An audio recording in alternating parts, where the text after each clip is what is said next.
Celtic had a lot of work to do in the transfer window after the disastrous spell of Wilfred Nancy, which seen them fall behind Hearts and also Rangers at points in terms of the title race.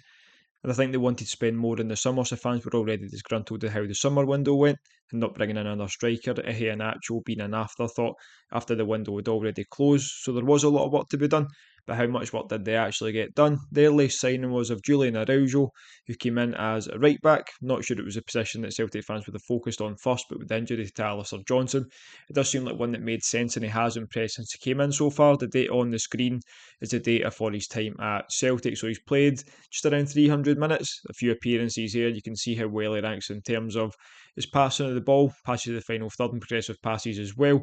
Also ranks well in terms of attacking actions, dribbles, a good ball carrier, athletic player. Doesn't rank as well in terms of the defensive side of it, but since he's come in, Celtic really haven't had much defending to do apart from in the Hearts game. A couple of games against Falkirk, they did have a couple of scares. Falkirk actually played really well until they went a goal down and then kind of fell away a wee bit, but he's not done as much defensive work as he maybe would have had to before then. So he's done okay. Again, I think he looks quite good. He does look good going forward as well. He's aggressive and he's not scared of a tackle, which is one of the main things, particularly in Scottish football. Then they brought in Tomas Cvancara, who made his debut against Hearts from the start, and I think he looked quite tidy. Maybe started off a bit slow in the first half, and then got a really good assist. He showed a bit of pace down the line. He's another player that hadn't really played much. Hadn't played much at Mönchengladbach at all this season. The data there is from last season in Mönchengladbach, because he went on loan to Turkey in the first half of this season, and again didn't play much. But you can see the potential that's there. He's a tall striker, he's decent on the ball, quite quick as well. Scored a brilliant header at the weekend as well. You can't take anything away from that. An absolutely superb header from the cross. And if that's the type of thing that he's going to be capable of, then I think Celtic fans are really going to like him, even though it's only a loan for the rest of the season. And then it was actually pretty quiet in terms of Celtic's business. There was a lot of links, a lot of failed speculative moves like Jocelyn Tabby, who ended up going to Sunderland. Reports of a failed medical there, but he ended up signing for Sunderland anyway. There's a few other rumour targets like Redzic ended up going to Salzburg. But on deadline day, they were very busy and got in Junior Adamu on loan from Freiburg. Again, someone who's not played a lot this season, but when you look at the potential and what he's done in Austria, there is definitely a player there. Again, he's tall, decent with the ball at his feet. He's athletic. I think he could do really well in Scotland, but he is a player that's going to need to get up to speed. I think get him a goal and his confidence will go straight back up, and you could see the form that got him the move from Austria to the German Bundesliga. But it just remains to be seen whether he can actually do that and get up to speed quick enough. And Cvancara definitely seems like the number one striker so far with a goal and assist to his name already.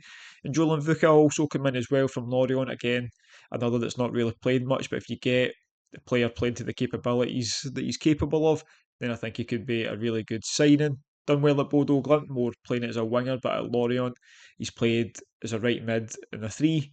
He does defensive work well. I think he's a decent player. Again, he's quick on his day. He can carry the ball really well, get you up the park. It just depends what he can actually do in front of goal in terms of getting goals and assists, because he's not done that recently. Like I say, he's playing right mid and a three at the back system, so he can work hard. Again, he does get the ball back as well. Just be interesting to see how he does in forward areas and if he can turn that work ethic into goals and assists. Final deadline day signing was Benjamin Arthur, who joins on loan from Brentford. Don't have any data on him available, but if you listen to what Stephen Presley said, obviously worked with him at Brentford, said he plays like Virgil van Dijk, so that can never be a bad thing, making that kind of comparison. He also made his debut for Brentford this season. I've seen a lot of comments from fans from social media saying they wouldn't have realised it was his first professional game if it hadn't been pointed out.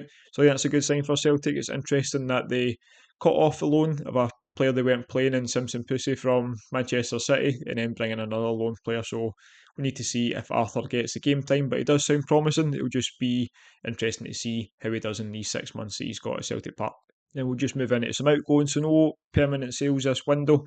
Shin Yamada brought in as a goal scorer from Japan, just never really made the grade, wasn't given much of a chance, and when he was given a chance, obviously didn't impress the hierarchy at Celtic, and he was loaned out to the Bundesliga too.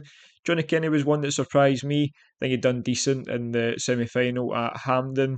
There was times where he did look like he could be hitting a bit of form, but then he does miss a lot of chances, but his movement was good.